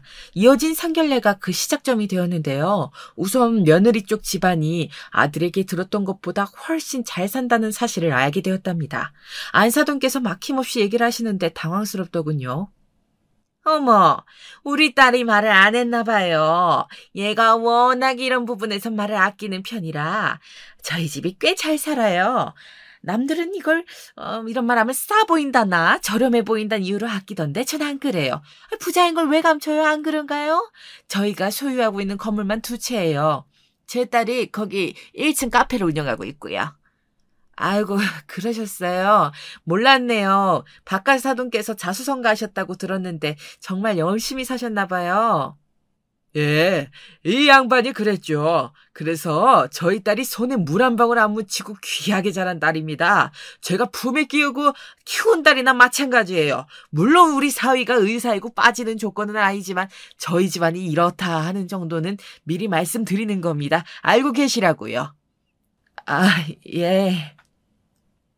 저는 사실 그날 혼자 나가는 것이 괜히 민망스럽기도 하고 그날따라 남편이 있었다면 더 좋지 않았을까 싶어 씁쓸한 마음이 있었는데요. 그것도 금방 달아나게 할 만큼 안사돈께서 말씀이 무척 많으시더라고요. 상견례 내내 주렁주렁 진주 목걸이를 달고 오셔선 내내 재력 자랑을 하다 가셨는데 화통하신 성격인 듯하여 좋아 보이다가도 어쩐지 기를 죽이려는 듯 계속 돈 이야기만 하니 뭐라 응수해야 할지 막막하더군요. 저야 그냥 평범한 교사이고 투자나 재테크 같은 거엔 일절 관심이 없어 가진 재산이라곤 알뜰살뜰 모아둔 것밖엔 없었으니까요. 아무쪼록 전 이 이후로 혹여나 며느리가 보인 태도가 저를 얕잡아 보는 것에서 오는 것인가 하는 의심을 처음으로 하게 되었답니다. 가까스로 아니라 생각하려 애썼지만 상견례가 끝나고도 며느린 뭐든 대충대충 시기였거든요. 신혼여행을 다녀와서도 아들과 함께 방문했을 때 은근슬쩍 눈치를 주더라고요. 거기다 아들이 잠시 화장실에 간 틈을 타 저에게 한 질문도 터무니없어 깜짝 놀라게 했고요. 대범하다 못해 공격적이라는 생각이 들 만큼 예의 없는 질문이었어요. 저 너무 피곤한데. 어머님, 조금 일찍 가면 안 되나요? 제가 내일 일정이 많아서요. 카페도 나가봐야 하고 엄마 일도 도와드려야 해요. 아, 그래. 그럼 얼른 가봐야지. 내가 너무 붙잡았구나. 이야기하느라 시간 가는 줄을 몰랐네. 얼른 가렴. 밤에 가면 또 차가 막히니까 지금 떠나는 게 좋겠구나. 네. 그럼 다음에 마저 예약해요. 근데 어머님, 혹시나 해서 여쭤보는 건데요. 안부 전화나 문자 안 드려도 되죠? 제가 그런 건 성격상 좀 힘들어서요. 아, 아니다, 얘. 그런 형식적인 걸 구태여 할 필요가 뭐 있니? 그냥 명절 때 보고 중요한 행사 때만 얼굴 보면 되지. 나는 시집살이 이런 거 일절 시킬 생각 없으니 걱정 붙들어 매라. 내가 상견례에서 했던 말들은 다 진심이었단다. 오히려 제가 당황스러워 급히 말을 이어갔는데요. 순간의 느낌이긴 했지만 제 말에 그럴 줄 알았다는 듯 싱긋 웃는 며느리의 얼굴은 어딘지 표독스러워 보이기까지 했습니다. 그런데 며느리뿐만 아니라 더한 상황이 저를 기다리고 있었어요. 나가면서 저에게 이런 말을 했는데 전 그게 정말 현실로 이루어질지 몰랐어요. 아, 맞다. 그리고 저희 엄마가 언제 한번 전화하신다고 하셨어요. 엄마 집이 여기서 멀지 않거든요? 나이도 비슷하시고 친구처럼 가까이 지내고 싶으신가 봐요. 하고 안사돈을 언급했는데요. 사실 그날 상견례의 기억이 그닥 좋지만은 않아 가까이 지내고 싶지는 않았답니다. 그런데 다음 주에 전화가 걸려왔고 만날 수 있겠냐 먼저 물으시더군요. 그것도 제가 하필 선약이 있는 날이었답니다. 선약이 우선이라 정중히 거절을 했는데요. 안사돈은 물러날 기미를 보이지 않더라고요. 지금요? 지금은 좀 곤란한데 선약이 있어서요. 시간도 늦었고 다음에 저녁도 같이 할 겸 이번 주말에 보는 건 어떨까요? 늦긴요. 약속은 다음으로 미루시면 되죠. 얼른 나오셔요. 제가 좋은 구경 시켜드릴 테니까. 안사도는 그렇게 말하며 기사를 저희 집 앞에 보내겠다고 했습니다. 아이들을 생각해서라도 더 거절했다간 곤란하게 될 것 같아 어쩔 수 없이 수락하고 집 밖으로 나왔는데 정말 집 앞에 저를 데리러 누군가 와 있더라고요. 저에게 사모님이라 부르며 안사돈이 있는 곳까지 데려다 준다 하더군요. 그 차를 타고 가니 안사돈이 백화점 앞에서 저를 기다리고 있었어요. 그리고 그 자리엔 예상치 못한 한 사람이 더 있었는데 바로 며느리였습니다. 며느리가 저와는 거리를 두고 싶어 할 줄 알았는데 그 자리에 떡하니 저를 향해 손까지 흔들어주고 있어 꽤나 놀랐답니다. 그리고 쇼핑을 같이 하며 새로운 면모를 보게 되었어요. 지금껏 알던 모습과는 달리 곧잘 저에게 팔짱도 끼면서 이 얘기 저 얘기 옮겨다니며 종알거리는데 부침성 좋게 행동하더라고요. 지금껏 저에게 했던 것과는 사뭇 거리감이 느껴질 정도였어요. 어머님, 이 지갑 어머님한테도 어울릴 것 같아요. 제가 하나 사드릴게요. 아니야. 난 이런 비싼 거 필요 없어. 에이, 신혼여행 선물도 제대로 못 해드려서 마음에 걸렸는데요. 제가 하나 해드릴게요. 이걸로 결제해주세요. 제가 몇 번 거절했는데도 저 쓰는 지갑이 낡고 허른 것 같다며 예쁜 주황색 지갑을 챙겨주더군요. 지갑 선물은 원래 그냥 하는 게 아닌데 현금이 없어 못 넣어드려 죄송하단 말까지 하면서요.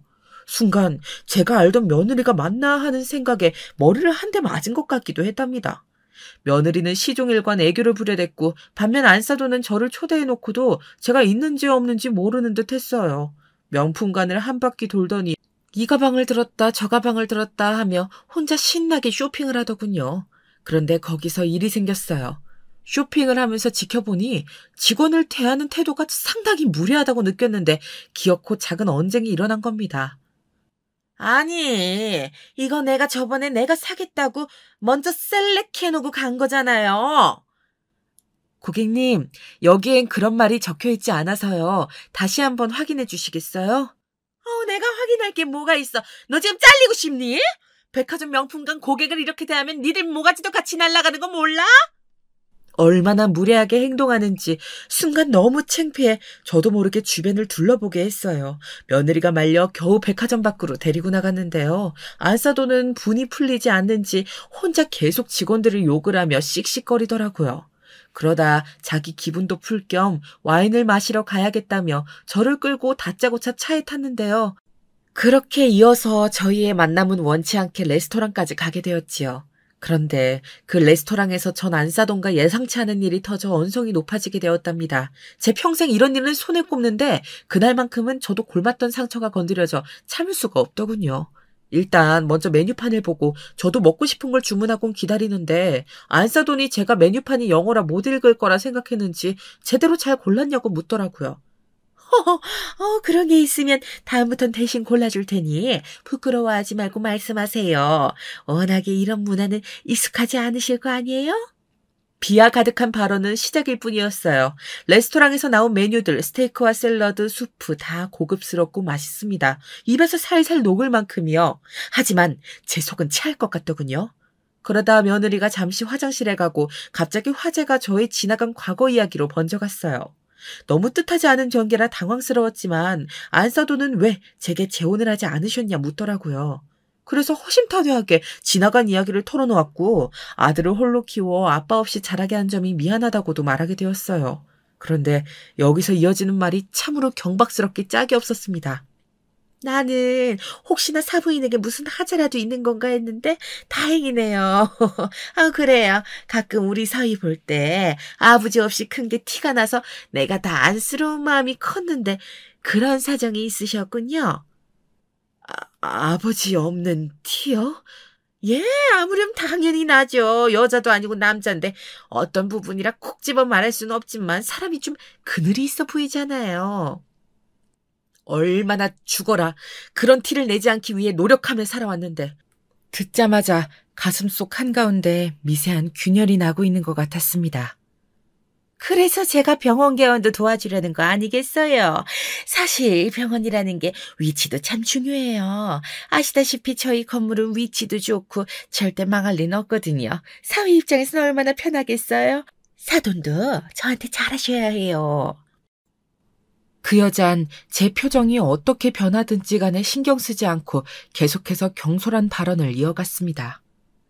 그리고 가는 게 있으면 오는 것도 있어야죠. 오늘 식사값은 사돈이 계산하세요. 제가 명품관 구경도 시켜드리고 기사 딸린 차도 타드리게 했는데 이 정도는 기쁜 마음으로 하실 수 있죠. 순간 저는 도저히 표정 관리를 하지 못할 것 같아 자리에서 일어섰습니다. 화장실에 갔다 던 며느리가 돌아오고 이상한 분위기를 감지했는지 무슨 일이라 묻는데 굳은 얼굴로 묵묵히 계산서만 들고 카운터를 향했습니다. 한 걸음 한 걸음 옮길 때마다 다시는 만나지 않겠다고 다짐하면서 말이죠. 근데 뒤에서 시시덕거리는 소리가 들려오더라고요. 아니, 저 옆에 웃기네? 계산 좀 해달랬더니 저렇게 얼굴이 굳어. 아니, 교사였으면 적어도 품위를 지킬 줄 알아야지. 좋은 구경 다 시켜줬더니 기분만 잡쳐. 성격이 저러니 일찍부터 과부가 됐지. 뭐라고? 지금 뭐라 했어요? 다시 말해봐요. 그 말에 전 그만 가슴에서 열이 뿜어져 나오는 듯 폭발하고 말았습니다. 그만 계산서로 안사돈을 밀치며 다시 말해보라 고성을 질러버렸습니다. 저도 모르게 욱해 빚어나온 말이었는데요. 아무리 말을 안 듣고 방황하는 아이들에게도 화를 잘 내지 않았던 제 스스로 신기할 정도로 무언가가 버럭 치밀어 올라왔답니다. 과부라고 손가락질 받았던 세월들, 저를 쉽게 보고 접근했던 남자들의 추파, 그것들 전부 상처로 자리 잡아 있었는데 건드려지자 저도 가만히 있을 수가 없더군요. 제 고함에 안사도는 당황해하더니 자긴 그런 뜻이 아니었다며 둘러대더라고요. 며느리 손을 붙들고 쏜살같이 도망가는데 전 올라오는 서러움에 눈물을 쏟아냈습니다. 그대로 집에 돌아와서 한참을 생각해봐도 어찌나 화가 나던지 어쩜 저런 무례한 여자가 있는지 온몸에 열이 오르며 뜨거운 피가 흐르는 기분이었습니다. 그러다 두통까지 몰려와 어떻게 잤는지도 모르게 서둘러 잠에 들었는데요. 그 주말 손님이 찾아왔어요. 며느리였습니다. 불편한 이야기가 진행될 게 뻔해 어찌해야 하나 고민되었는데 과일까지 사들고 온 걸 봐 어쩔 수 없이 문을 열어주었어요. 어머님 많이 화나셨죠? 우리 엄마가 진짜 말이 가끔 너무 가시 같을 때가 있어요. 제가 죄송해요. 저 오늘 사과드리려고 왔어요. 며느리는 마치 자신이 잘못한 듯 계속 사과를 하더군요. 사실 자기가 한 말은 아니었지만 사과를 해서라도 기분을 풀어주려는 그 마음은 고마웠답니다. 물론 안사돈을 용서할 순 없었지만 며느리에겐 무슨 죄가 있나요? 시간이 지나기도 했고 며느리가 이렇게까지 하는데 저라고 계속 뻗대고 있을 수 없었어요. 며느리가 진심으로 전한 사과에 그날 저도 모르게 스르르 마음이 풀렸답니다. 그리고 어쩌다 보니 술도 한 잔 가볍게 하게 되었는데요. 좋은 와인을 가지고 왔다며 슬그머니 꺼내는 며느리의 애교에 녹아 둘이서 유리잔에 와인을 담아 홀짝거리게 된 거예요. 이때 전 아주 중요한 대화를 나누게 되었는데요. 지금껏 듣지 못한 며느리의 진심을요. 어머님, 사실 전 처음에 시댁살이 당할까봐 무섭기도 해서 일부러 피하려고 들었어요. 주변에 시집살이 당하는 친구들이 많았거든요. 근데 어머님 살아오신 세월 이야기 들어보니까 얼마나 좋은 분인지 알겠더라고요.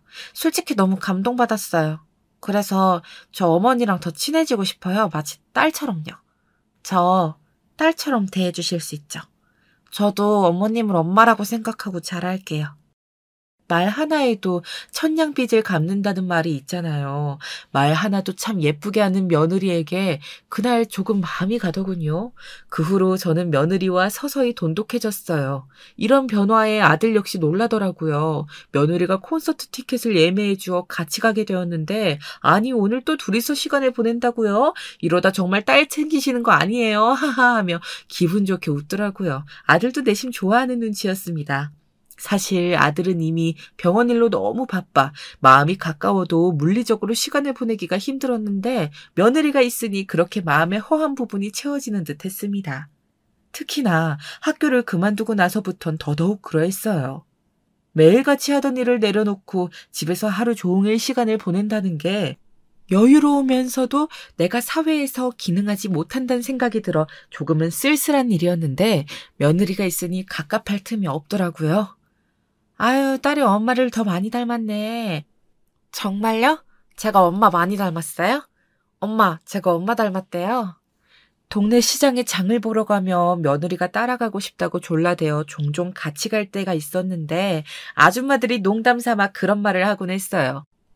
그 말이 그렇게 듣기 좋더라고요. 며느리는 호칭도 어느새 어머님에서 엄마라고 바꿔 부르기 시작했는데 적응되지 않던 호칭도 계속 들으니 저도 딸처럼 생각하여 반찬거리도 챙겨주고 이것저것 필요한 것들을 챙겨주게 되더라고요.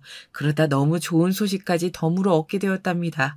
이 소식을 들었을 땐 제가 마치 그 일을 겪은 것처럼 얼마나 기뻤는지 모릅니다. 저 임신했어요. 나 너무 좋아서 진짜 날아갈 것 같아요. 벌써 2개월이래요. 며느리가 임신을 했다는 소식이었습니다.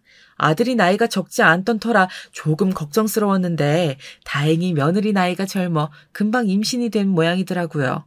며느리의 아이같이 순수한 반응에도 절로 웃음이 터져 나왔습니다. 먹고 싶은 거 해줄 테니 입덧만 가라앉으면 뭐든 말해. 요리 실력은 별로인데 열심히 만들어보마. 엄마 짱이에요. 사실 저희 친정엄마도 요리는 늘 가정부 아주머니가 해주셔서 잘 못하는데 저 엄마 음식으로 호강하겠네요. 며느리는 엄마가 2명이니 너무 좋다면서 임신 후 이것저것 먹고 싶은 것들을 주문하곤 했는데 저는 정말로 제가 집에서 할 수 있는 요리들은 레시피를 찾아가면서라도 다 해다 바쳤어요. 나중엔 이 행동을 정말 뼈저리게 후회하게 되었지만 그때는 기쁜 마음으로 해주었답니다. 내게 소중한 손주에게 먹이는 음식이니만큼 며느리에게 해주는 음식이니만큼 비싼 재료도 공수하여 영양식이라고 갖다 주기도 했지요. 그 보답으로 며느리는 제 생일에 비싼 선물을 택배로 보내주었는데요. 하지만 며느리의 행동이 언젠가부터 변하기 시작했어요. 며느리는 아이를 출산하자마자 저에게 도움을 요청했고 저는 흔쾌히 수락하여 며느리를 도와주고 있었어요. 아직도 기억나는 그날은 제가 손주를 봐주고 있던 날이었는데요. 당연히 손주니 얼마나 예쁘겠어요. 문득 아들 어렸을 적 생각도 나 저도 모르게 아이 볼을 쓰다듬는데 갑자기 버럭 고함 소리가 들리더라고요. 어머님! 조심해 주셔야죠. 그렇게 긴 손톱으로 쓰다듬으시면 어떡해요.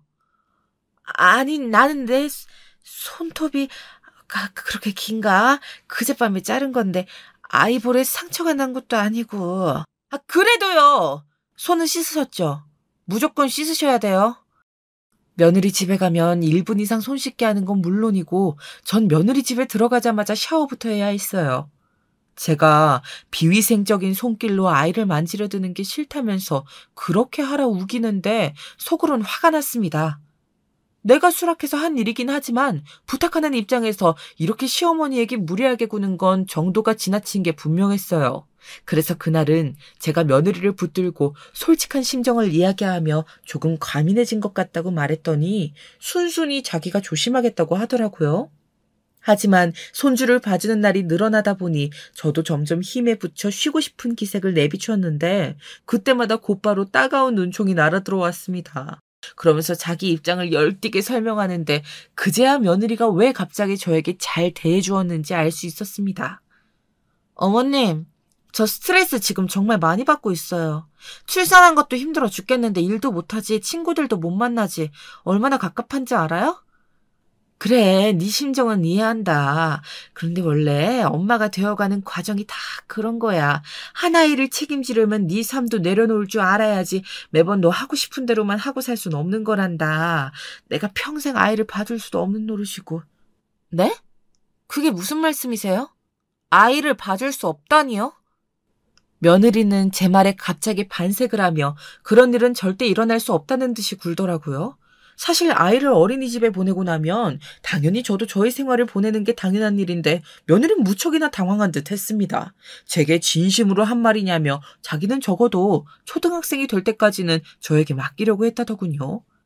얘야, 내가 아무리 은퇴하고 시간이 남는다지만 나도 개인 생활이라는 게 있는데 그건 아무래도 힘들지 않겠니? 아주머니를 쓰든 도움을 받으면 되지 않겠니? 그러자 며느리는 낯선 사람을 어떻게 믿냐며 제게 눈물로 하소연을 하기 시작했어요. 얼마 전 자기가 뉴스를 보았는데 고용한 베이비시터가 담배를 피우며 아기를 돌보고 있었다느니 그런 뉴스가 자기 집에서도 일어나면 어쩌냐며 제 도움이 절실하다고 말하더군요. 돌려 거절하려 했건만 눈물까지 흘리며 말하니 그 말에 당분간이라도 하루 8시간을 며느리와 함께 보내게 되었네요. 며느리의 속내를 빤히 알면서도 말이죠. 그러나 역시 며느리의 행동은 전혀 좋은 방향으로 나아지질 않았습니다. 자기도 조심하려 하지만 툭툭 튀어나오는 말투나 행동들이 있잖아요. 시간이 갈수록 마치 저를 가정부 아주머니 대하듯 명령조로 말할 때가 많더군요.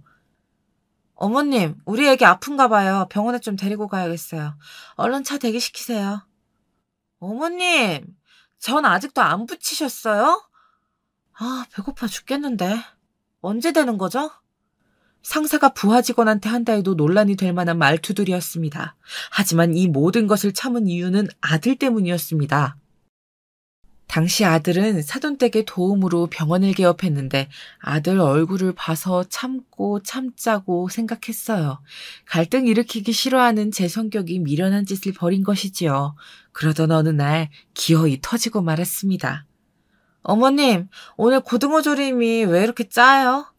아, 너무 짜서 못 먹겠네. 어머님, 그냥 다른 거 구워주세요. 그리고 에어프라이어 있으니까 그거 쓰세요. 집안에 냄새가 진동하잖아요. 생선 냄새가 역하다면서 자기 애한테도 안 좋은 영향이 갈 것 같다고 하는데 실로 당황했어요. 저는 1년간 손주 돌봐주고 집안 청소까지 뒤치다꺼리 하느라 무릎이 사가 녹아내릴 것 같은데 맛평가나 하면서 다시 구우라 마라 하는 꼬락서니가 정말 견딜 수 없더군요. 저도 모르게 앞치마를 벗어던지고 며느리에게 말했습니다. 그럼 네가 하면 될 거 아니니? 이유식 만드는 것도 전부 내가 하는데 너 먹을 거 정도는 네가 차려야지. 사돈께 요리하는 건 배웠을 거 아니야. 가정부 아주머니가 다 해주셨는데 제가 요리하는 걸 어떻게 배워요? 어머님이 해주시겠다고 한 일이잖아요. 그럼 네가 나를 어른으로 공경하는 태도를 먼저 보였어야지. 그런 것 하나 없이 늘 부려먹으려고만 하는데 어떻게 내가 널 예뻐할 수가 있겠어?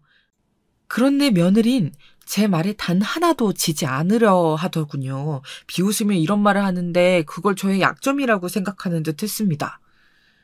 어머님 아들이 병원 개업한 거 다 누구 덕택인지 모르시는 거예요? 설마 모른다고 말 안 하시겠죠? 사돈댁의 도움으로 병원을 개업했을 때 그렇지 않아도 안사돈은 제게 생색을 내며 처가덕을 본다는 말을 하곤 했습니다. 그땐 저도 처가덕을 보는 사실은 맞았기에 그저 감사하다고 잘 부탁드린다는 말을 무수히 반복했지요. 그런데 며느리까지 이걸 당연히 생각하며 약점으로 쥐고 있을 거라곤 상상치 못했네요. 사람이 영악하단 말이 여기서 나오는구나 하는 생각이 들며 주먹이 꽉 쥐어졌답니다. 그래도 더 이상 며느리 집에서 시중 노릇을 하는 건 참을 수 없어 그 자리에서 제 집만 조촐히 챙겨 나와버렸답니다. 집에 가면서도 손주 얼굴이 아른거려 마음은 불편했지만 제가 그 집에 더 있다간 병원 신세를 질 지경이었어요. 제가 며느리 집에서 나가자마자 안사돈에게 연락이 오더라고요. 다분히 저를 위협하는 전화였습니다. 아들 병원 빼고 싶지 않으면 당장 며느리 집으로 돌아가란 말이었는데요. 죄송하지만 그건 힘들겠네요. 앞으로 며느리 보고 직접 하라고 하세요. 그래야 엄마 되는 거 배우지 않겠습니까? 그러고 전화를 끊어버렸답니다. 아들은 아들 나름대로 힘든지 안사돈에게서 압박을 받았다며 저에게 전화가 걸려왔어요.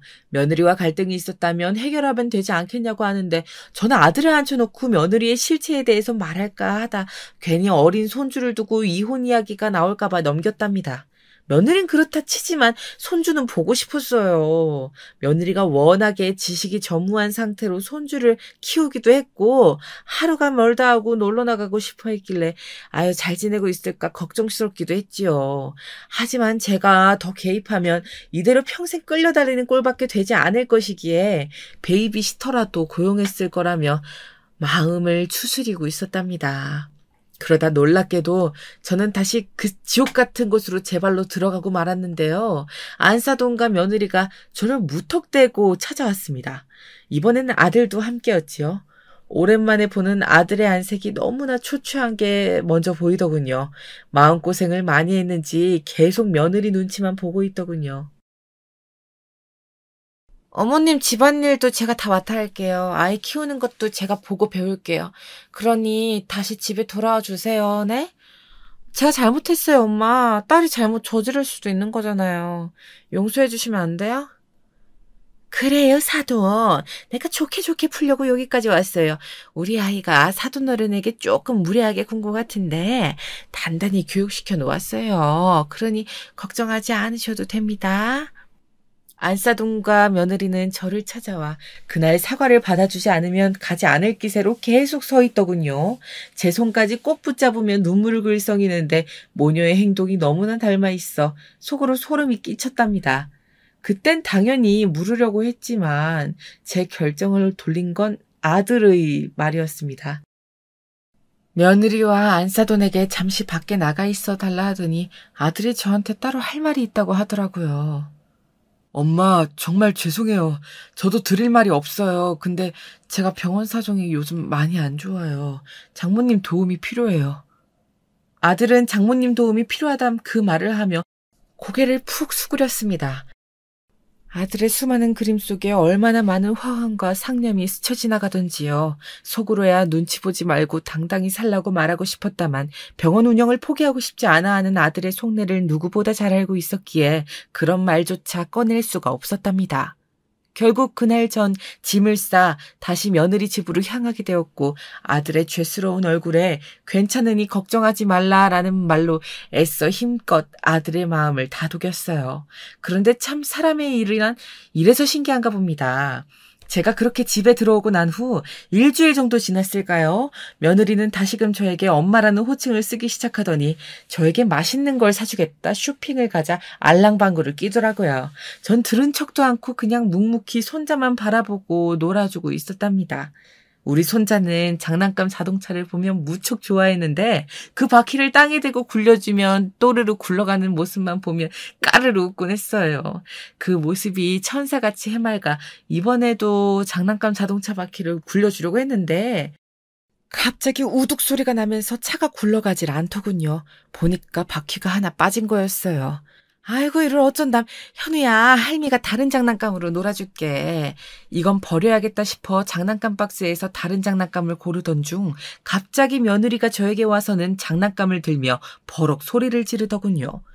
이거 어머님이 한 짓이에요? 어머님, 이게 얼마짜리인지 아세요? 그게 얼마짜리인진 모르겠다만 내가 너한테 장난감 망가질 것 같다고 하지 않았니? 그 바퀴 전부터 부실했었어. 이거 명품이에요, 명품. 아씨, 애 맡겨놨던 일도 하나 똑바로 못하시고 뭐 하는 거예요? 잘하는 게 하나도 없으시네. 이래서 의사 아들은 어떻게 키우셨대? 어머님, 장난감 물어낼 돈 없으시죠? 아, 짜증나. 몸으로 때우세요, 그럼. 며느리 쇼핑 가자는 자기 말을 무시한 게 화가 났는지 온갖 막말을 퍼붓더니 저에게 화장실 소를 하나 쥐어주더라고요. 장난감 값이 최소 30만 원은 하니 그 돈으로 청소를 하라고요.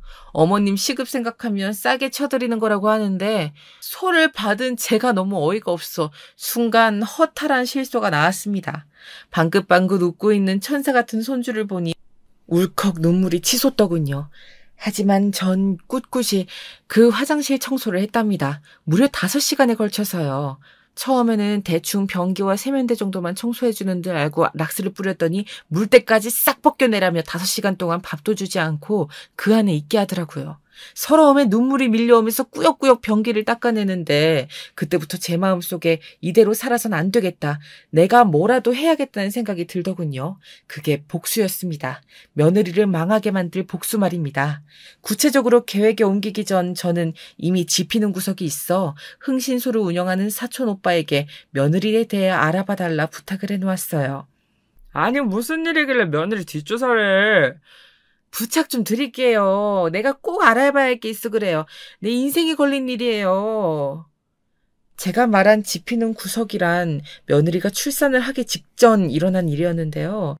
그날은 며느리 생일이기도 하여 저와 아들이 직접 축하 파티를 해주기 위해 며느리 집에 가 소고기 미역국을 끓여놓고 기다리고 있었어요. 근데 정리정돈되지 않은 화장대와 침구류가 눈에 띄더군요. 부부끼리 쓰는 방이니 들어가기 조금 머뭇거려지긴 했지만 아들이 허락하여 제가 손을 대기 시작했어요.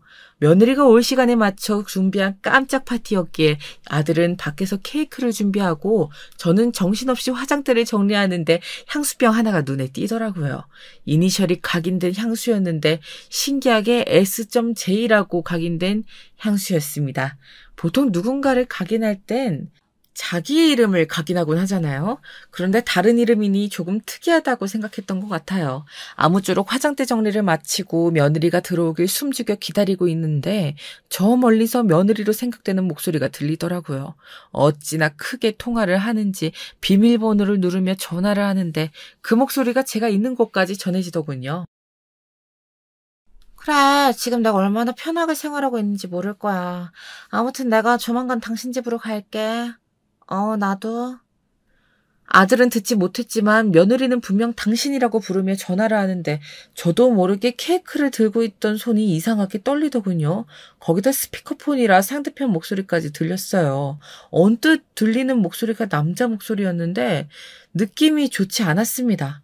일단 그날은 평소 준비한 깜짝 파티를 하고 행복한 시간을 보냈지만 아무래도 마음에 걸렸습니다.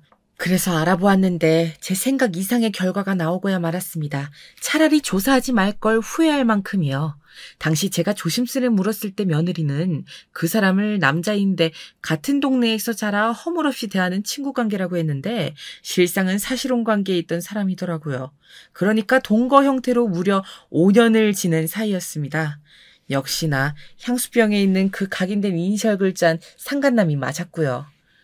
미자야, 네 며느리 아주 보통이 아니더라. 그 남자를 지금도 만나고 있어. 아우, 이거 아주 악질인데? 너 하려는 복수가 뭔진 몰라도 내가 2팔 걷어붙이고 도와줄게. 사촌 오빠의 말에 따르면 심지어 아직도 그 남자 집을 들락거리기까지 하며 알콩달콩한 시간을 보내고 있다 하더군요. 이걸로 외도 증거는 다 잡아놓은 거나 다름없었습니다. 그 다음 저는 조심스레 아들을 집으로 불러 이 모든 사실을 다 밝혔습니다. 제가 5시간 동안 화장실에서 당했던 일들도 함께 말입니다. 이래도 며느리와 계속 살겠다는 말에 내심 아들이 병원에 대한 욕심을 버리지 못하면 어쩌나 노심초사했는데 아들은 화장실에서 무릎을 쪼그리고 청소를 하는 제 모습이 담긴 영상을 보더니 손을 부들부들 떨더군요. 그리고는 눈물을 쏟으며 이런 여자와는 당장 이혼하겠다고 선언했습니다. 엄마, 너무 죄송해요. 엄마가 이런 일을 당하는 줄도 모르고 제 생각만 했어요. 제가 불효자입니다. 아들은 제가 생각지 못했던 친자검사까지 해보겠다고 하더라고요. 친자검사가 일치하지 않으면 법정에서 더 유리할 거라고 말이지요. 사랑스러운 손주가 상간남과의 사이에서 태어났다는 사실은 생각만 해도 너무 괴로웠으나 며느리가 받아야 할 벌은 모조리 다 받게 하고 싶었습니다. 저는 그때부터 내가 세상을 뜨는 한이 있다 하더라도 뭐든 다 하겠다는 각오로 며느리 집을 찾아갔어요. 아무래도 제가 안 와 친구들과 못 놀고 있다며 문자통으로 난리를 치고 있었거든요. 제가 상간남과 있던 사진들을 거실 바닥에 흩뿌리자 며느리 안색이 새파래지더라고요. 어머님, 이거 저 아니에요. 어디서 이런 사진을 은큼하게 찍어와가지고, 저 아니라고요. 아니라고? 정말 아니라 말할 수 있니? 너 내 손주가 친손주가 아니란 사실까지 드러나면 니년 머리털을 다 쥐어 뜯어 놓을 거야. 알았어? 제게도 이런 성격이 있었는 줄 미처 몰랐는데요. 저는 그 자리에서 며느리 뺨을 무려 연달아 3대를 쳤습니다. 맞고도 부들부들 떨며 아무 말 못하는 며느리를 뒤로하고 나오면서 얼마나 속이 시원하던지요. 마음 같아선 변기솔로 얼굴을 헤집어 놓고 싶은 심정이었기에 안타까움마저 들더라고요. 복수는 이에 그치지 않고 사촌 오빠의 도움으로 며느리가 운영한다는 쇼핑몰과 더불어 커피숍에 관해 글을 올리기까지 했답니다. 큰 타격이 있었던 거가 아니지만 누군가 저를 도와주고 있다는 사실만으로도 감사했어요. 상간남과는 어떻게 되었냐고요? 알고 보니 그 상간남이 아이 2을 가진 유부남이었더라고요. 아들이 없는 시간을 골라 그 집에 직접 가선 며느리와의 관계를 낱낱이 까발렸답니다. 결국 그 가정도 파탄이 나고 며느리와 아들의 관계도 정리가 되었지요. 그리고 안사돈이 저를 찾아와 감히 자기 딸 뒤에 이혼이란 꼬리표를 붙이게 했으니 자기도 가만히 있지 않겠다고 하는데 우스워 소금을 가져와 면상에 뿌려줬습니다. 소금에 맞고 쫓겨나는 꼴을 보고 아들과 저는 한바탕 웃었답니다. 하지만 웃지 못할 사실이 있었으니 손주가 상간남과 며느리 사이에 태어난 아들이었단 거예요.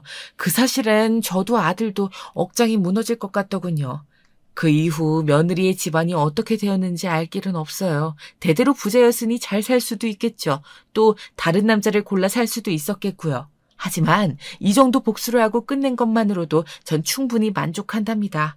매일 이혼한 여자들 뒷담화했던 며느리가 그 신세가 되었으니 자존심에 얼마나 스크래치가 났겠어요. 그래서 후회가 없답니다.